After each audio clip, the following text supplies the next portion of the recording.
So welcome to our webinar today. The topic is casting polyacrylamide gels like a pro. And I am Dr. Marc Seidler from Serva, the product manager for electrophoresis. So as you perhaps recognize on the left side, this is the Book of Advanced Potions from Severus Snape in the movie Harry Potter and the Half-Blood Prince. And you see that Severus Snape written down many things inside this book. And due to those notes, Harry made the perfect potions. But unfortunately, gel casting is no witchcraft. So on the right side, you see John Doe's Book of Advanced Gel Casting. And there are also a lot of handwritten notes inside, but John made horrible gels. So in the end, it is not as complicated as you might think, but in the labs are rumors, are tips, are different stuff that is not needed and makes your life complicated. So our today's topics, we take a look in the chemicals and buffers we use for gel casting, then the hardware, and especially the polymerisation and kinetics so that you know what you do. Then we switch to some modifications from the normal recipe. I have a lot of tips and tricks on the slides, and at the end we have a question and answer session, so please use the chat in Teams to ask your questions and I try to answer them at the end. Everything you see here, all the recipes and stuff, is also in our information center here on our website. Just go down to electrophoresis SDS page, and then you have the preparation of acrylamide solution and casting of gels. So no need to write down everything. You can find it there, and you can stay in this webinar and listen only. So maybe you know this if you work in a lab. Most often each lab has this table here that is showing the chemicals and solutions you need and the different percentages of the separating gel and the stacking gel. So we take a look on this, 12.5% separating gel, 5% stacking gel, and go through it right away. Just to mention, this is my first tip of this webinar. Serva offers an electrophoresis grade with our chemicals, and this is no official grade, so it's not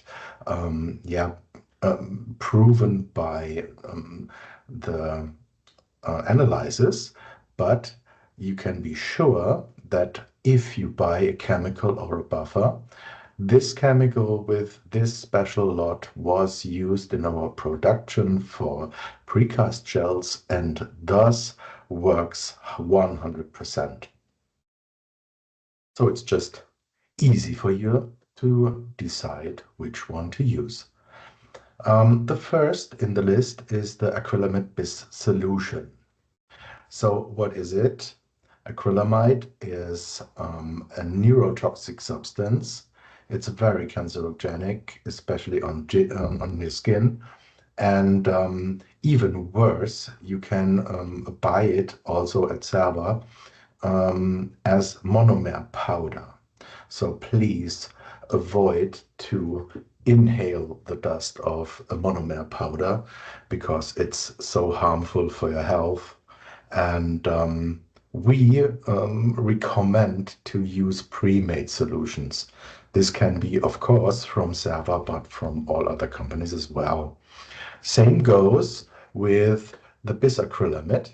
So So the right name is methylene bisacrylamide or acrylamide, or even shorter, BIS. And you see on the right side that you get solutions where both is already soluted and mixed to the right composition. So my tip for you, for your health, use the pre-made solutions. So the next in the list is the separating and the stacking gel buffer you need. This is really a simple buffer. It's tris, it's HCl, and then you see it below here. Just solute it in water and adjust the pH.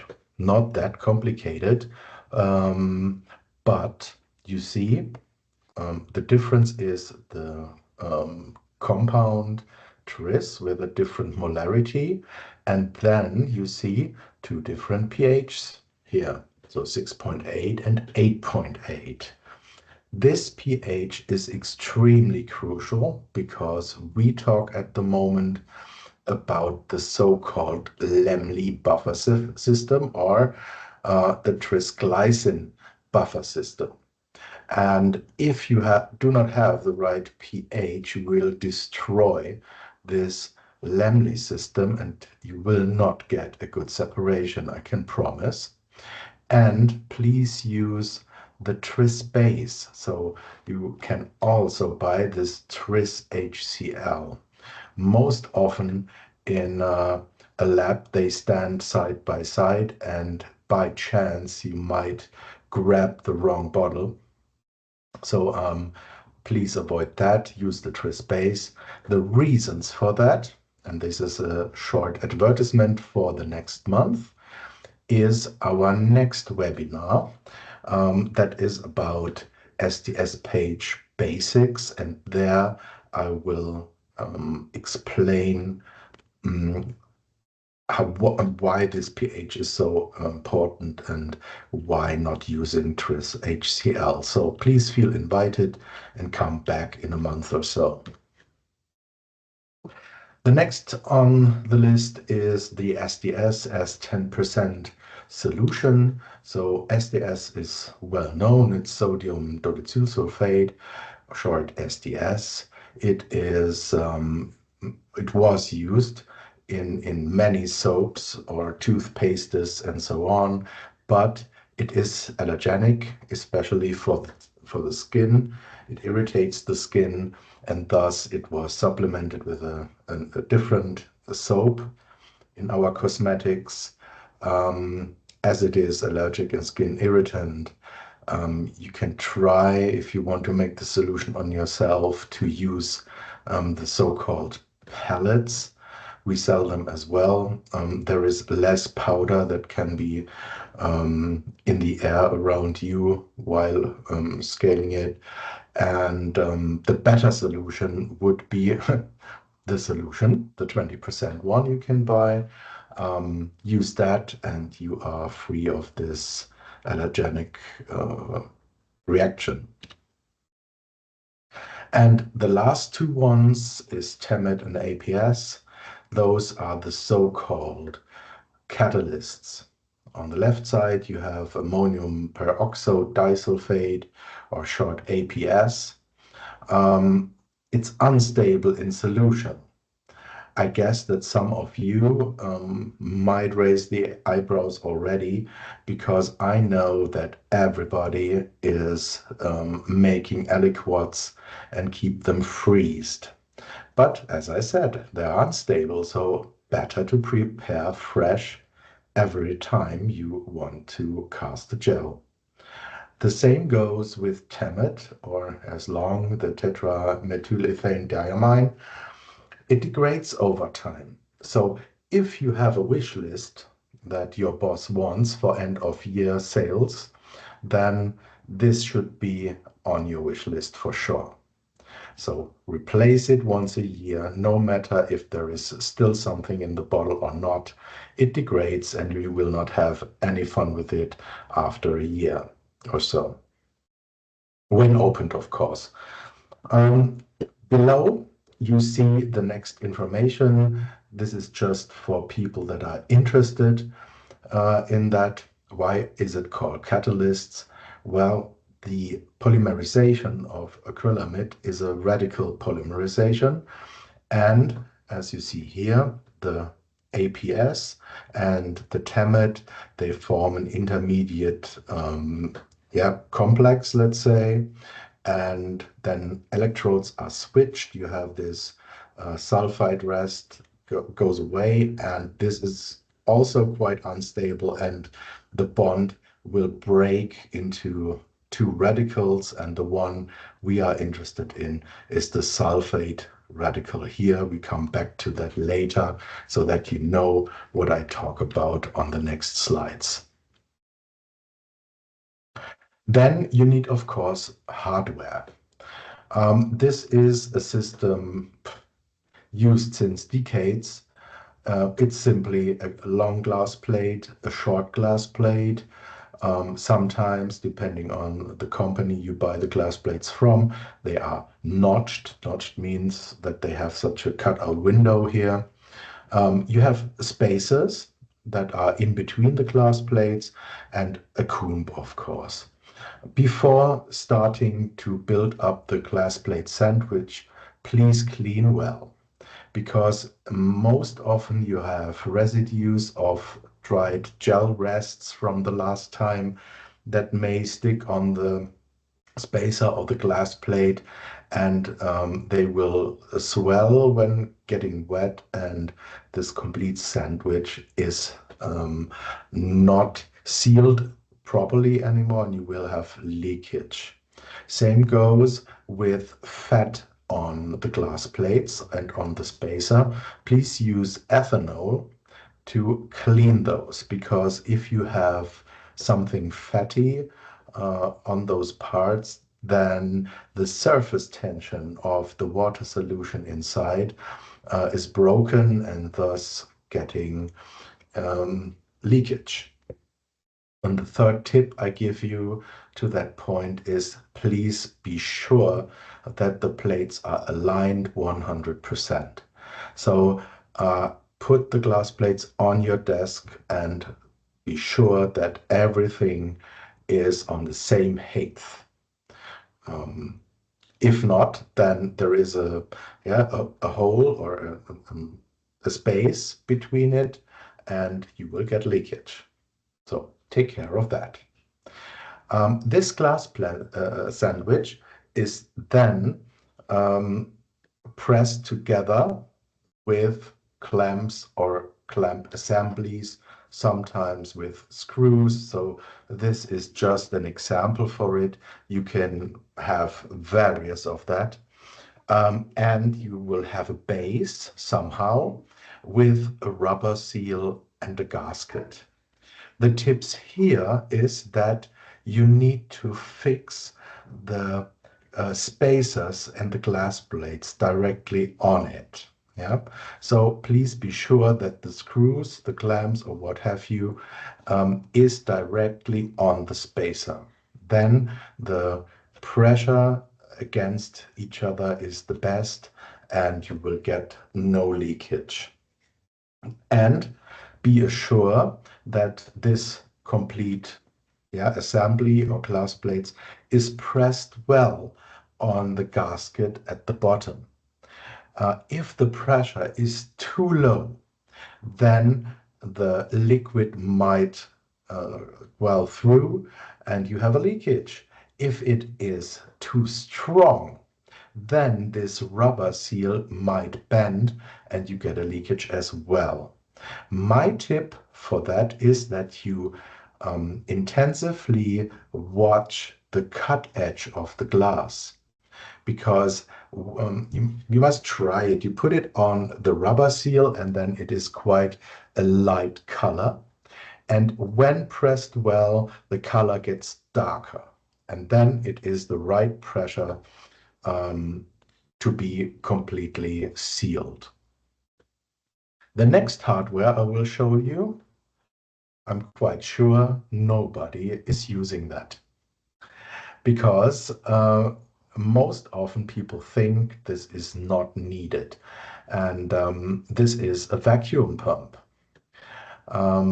You should always degas your monomers. Why is that? Inside the monomers, you have oxygen, and this inhibits the radical polymerization. So remove it. It is no work at all. It's just 5 minutes vacuum. You can have such a quite a cheap pump, let's say, and a glass beaker with a rubber plug and an outlet, and just suck out the air, and the oxygen will go away. Now we come to the magic behind it, the radical polymerization. And you guessed it already, it's the acrylamide monomer and the bisacrylamide with those sulfate radicals that I talked about some slides before.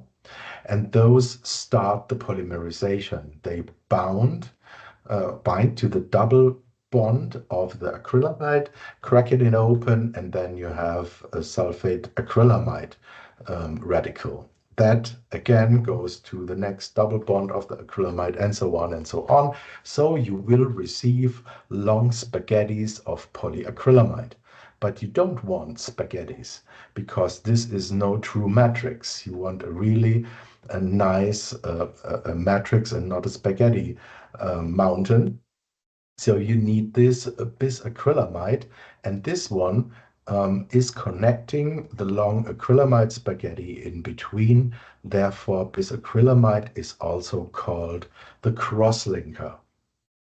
When you buy gels or you want to cast them on your own, you might have seen the percentage. For example, the 12.5 percentage that I showed you before. This means it is the total concentration.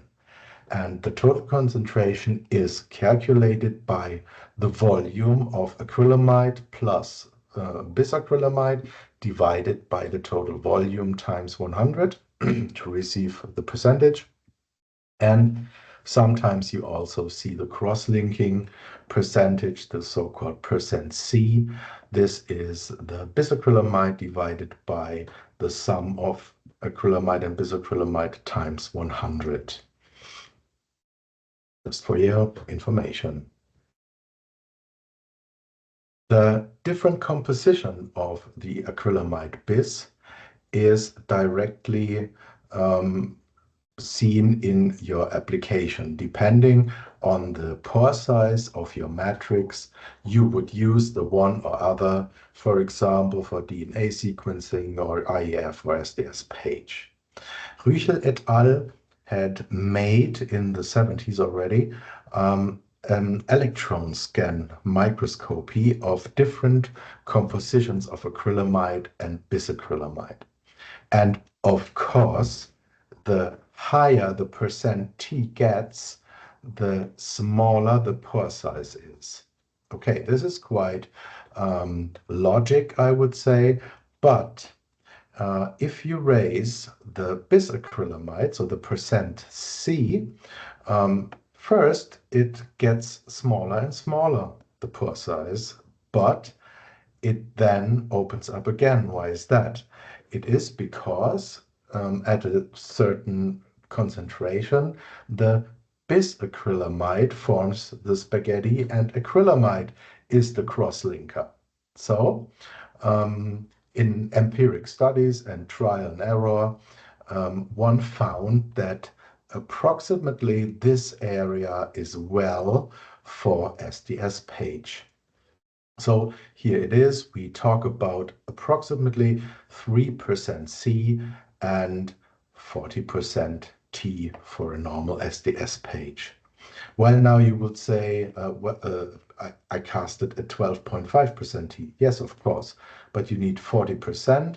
You have 3.13 milliliters, and this divided by the complete 10 milliliters you prepare, and you will receive the 12.5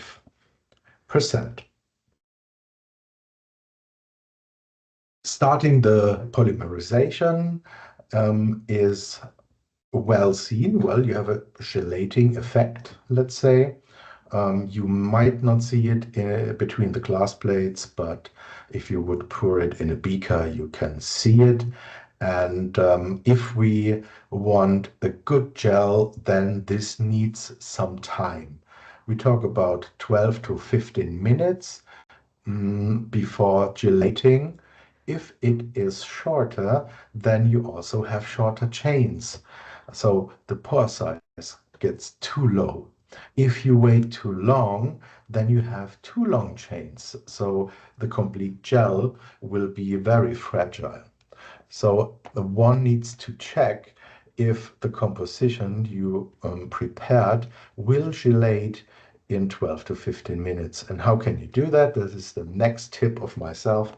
You make the so-called polymerization test. So you simply use 5 milliliter aliquot of your complete solution. You put your catalysts inside and then simply measure the time.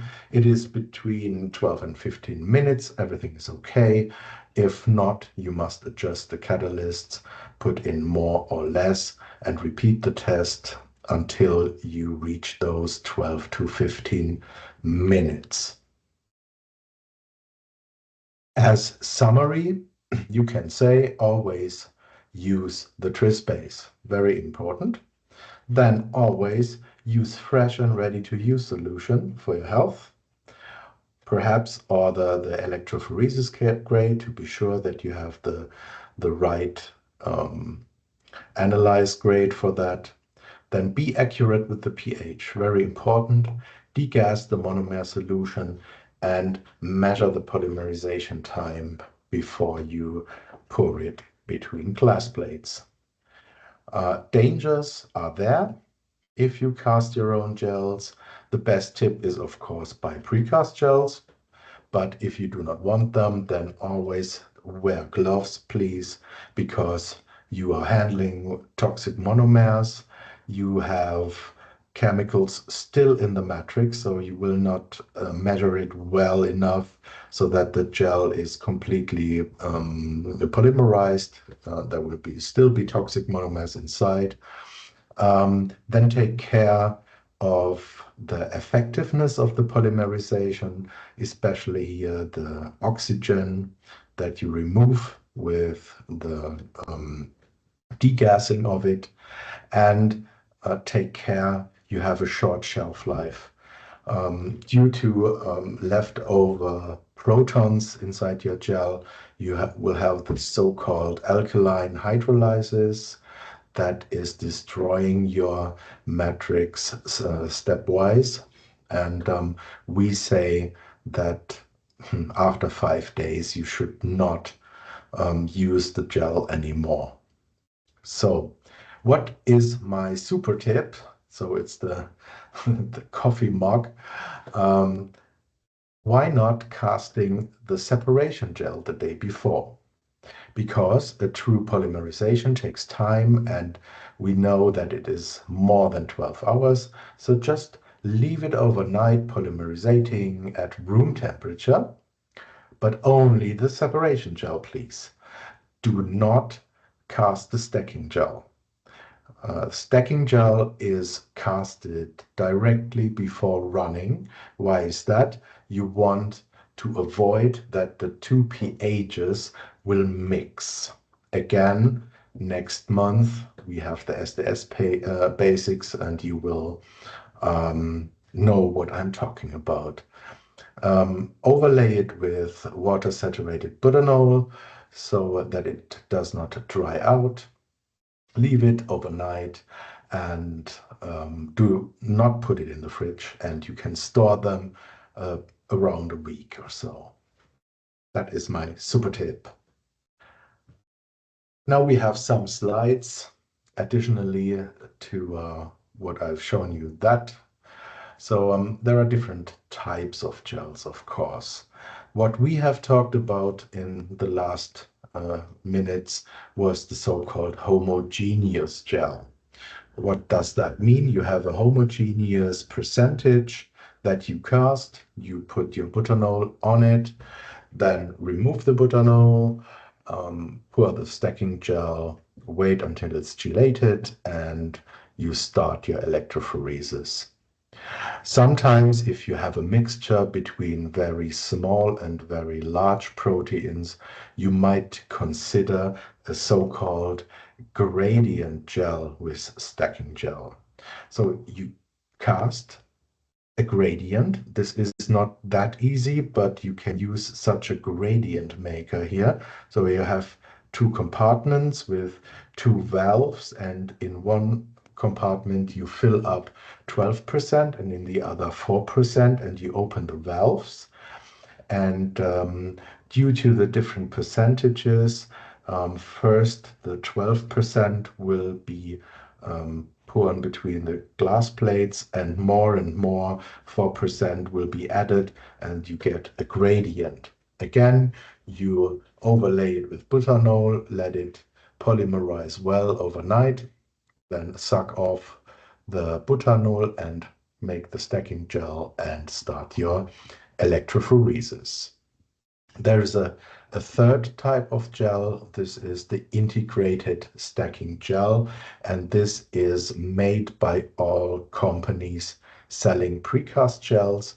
You cannot make this in your lab because this is a chemical secret, let's say it like that. So when we pour gels, especially the gradient gels, there is no true border between separation gel and stacking gel.